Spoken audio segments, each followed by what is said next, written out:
Bismillahirrahmanirrahim. Aminah As-Silmi memang tak banyak yang mengenal sosoknya.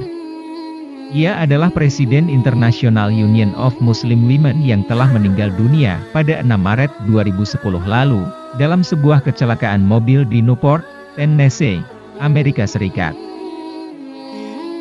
Dulunya, ia merupakan mantan biarawati dan juga seorang jurnalis radio.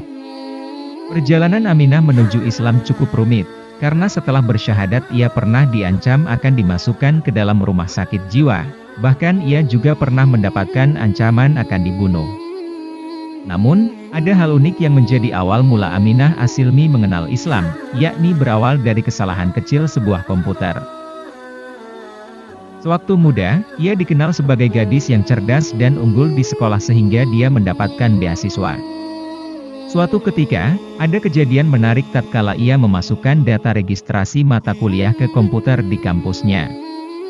Siapa yang menyangka jika hal itu membawanya kepada misi sebagai seorang Kristen dan mengubah jalan hidupnya secara keseluruhan.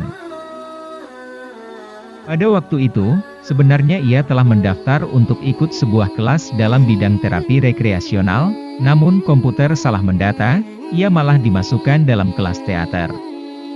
Namun sayangnya, kelas tidak bisa dibatalkan karena sudah terlambat. Membatalkan kelas juga bukan pilihan, karena sebagai penerima beasiswa nilai F, hal tersebut menjadi bahaya. Lantas, suaminya menyarankan agar Aminah menemui dosennya untuk mencari solusi alternatif. Dan dosen menganjurkan ia untuk masuk ke kelas lain. Namun, ia terkejut saat masuk ke kelas alternatif itu, dia tak menyangka jika di dalam kelas tersebut banyak sekali wanita Arab berjilbab. Akhirnya, Aminah memutuskan untuk tidak ikut kelas dan pulang ke rumah. Karena tidak mungkin baginya untuk berada di tengah-tengah orang Arab. Tidak mungkin saya duduk di kelas yang penuh dengan orang kafir, ujarnya kala itu. Dengan tenang sang suami mengatakan bahwa Tuhan punya maksud tertentu atas segala apa yang terjadi. Ia meminta istrinya memikirkan masak-masak sebelum memutuskan berhenti kuliah.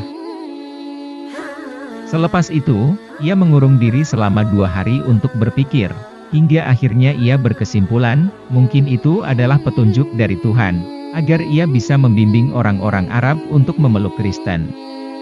Seakan Aminah memiliki misi yang harus ditunaikan, maka saat di kelas ia kerap mendiskusikan ajaran Kristen dengan teman-teman Arabnya.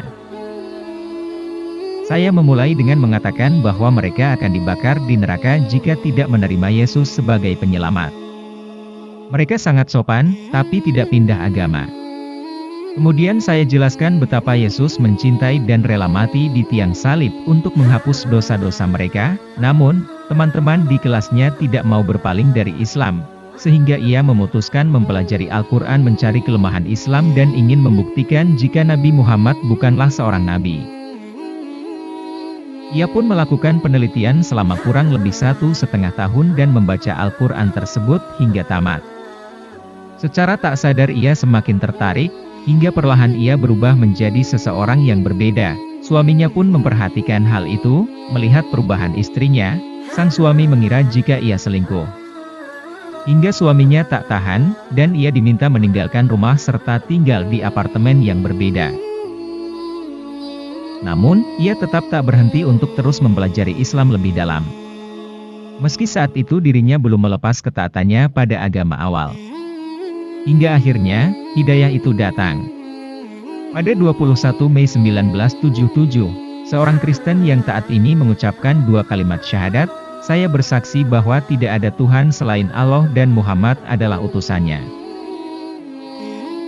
Setelah mengucapkan 2 kalimat syahadat, ujian masih terus berlanjut, ia kehilangan segala yang dicintainya. Bahkan, ia juga kehilangan temannya, karena dianggap tidak menyenangkan lagi.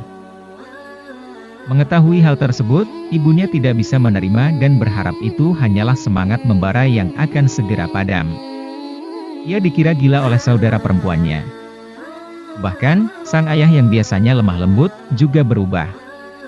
Ayahnya telah membawa senjata dan siap untuk membunuh anaknya yang saat itu sudah menjadi mualaf. Saat ia memutuskan untuk mengenakan hijab, Pada hari yang sama ia juga kehilangan pekerjaannya, ditambah lagi dengan adanya perceraian yang sudah di depan mata. Lengkaplah sudah. Mau tidak mau, Aminah harus membuat keputusan terpahit dalam hidupnya, antara melepaskan Islam dan tidak akan kehilangan hak asuh atas anaknya, atau tetap memeluk Islam dan harus meninggalkan anak-anaknya. Itu adalah 20 menit yang paling menyakitkan dalam hidup saya. Saya berdoa lebih dari biasanya. Saya tahu, tidak ada tempat yang lebih aman bagi anak-anak saya daripada berada di tangan Allah. Jika saya mengingkarinya, maka di masa depan tidak mungkin bagi saya menunjukkan kepada mereka betapa menakjubkannya berada dekat dengan Allah. Kenangnya, akhirnya, ia pun rela melepaskan anak-anaknya demi tetap berpegang teguh pada Islam. Aminah tetap menjaga hubungan dengan keluarga, meskipun mereka telah mengucilkannya. Ia masih berkirim surat dan selalu menulis beberapa terjemahan ayat Al-Quran serta hadis yang berhubungan dengan masalah sosial kemanusiaan. Namun, ia tak menyebut petuah-petuah itu dari Al-Quran. Dan ternyata, strategi yang dilakukannya ini cukup berhasil. Lama-kelamaan, ada respon positif dari keluarganya. Dengan kesabaran dan doa yang tak pernah putus, satu demi satu anggota keluarganya masuk Islam. Yang pertama adalah sang nenek berusia 100 tahun ketika menerima Islam. Persis setelah itu dia meninggal dunia. Masya Allah, nenek meninggal dengan membawa buku amalan yang penuh kebajikan ke akhirat, ujarnya. Kemudian tak lama dari itu, ayah yang dulu hendak membunuhnya, juga memeluk Islam. 2 tahun kemudian, sang ibu diikuti oleh kakak Aminah juga mengucapkan syahadat. Dan yang membuatnya sangat gembira adalah saat anaknya yang telah beranjak dewasa, umur 21 tahun, juga mengikuti jejaknya. Hal paling mengharukan selepas 16 tahun ia memeluk Islam adalah saat mantan suaminya juga mengucap 2 kalimat syahadat. Bahkan juga meminta maaf atas segala kehilafannya. Saat itu Aminah telah menikah dengan pria lain. Dulu ia pernah divonis oleh dokter mengidap penyakit kanker dan tidak bisa memiliki anak lagi. Namun, Allah memiliki rencana yang lebih indah. Ia tetap bisa mengandung dan diamanahi seorang anak laki-laki yang diberi nama Barakah. Saya sangat gembira menjadi seorang Muslim.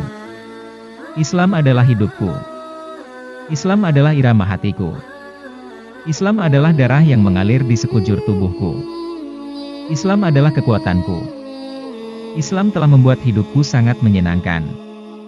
Tanpa Islam aku tak berarti apa-apanya. Andai Allah memalingkan wajahnya dariku, sungguh aku tak bisa bertahan hidup, ucap Aminah penuh haru. Dalam segala aktivitas yang dilakukan, ia tak malu-malu menunjukkan keislamannya. Ia kerap memakai busana muslimah secara sempurna.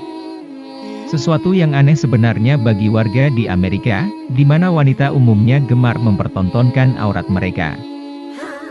Meski dulu ia memojokkan Islam, bahkan bermaksud mengkristenkan kawan sekelasnya. Segala ujian dan penderitaan yang datang setelah ia memeluk Islam justru tak membuat Aminah putus asa. Allah berikan balasan atas kesabarannya dengan mengirimkan hidayah kepada seluruh anggota keluarganya.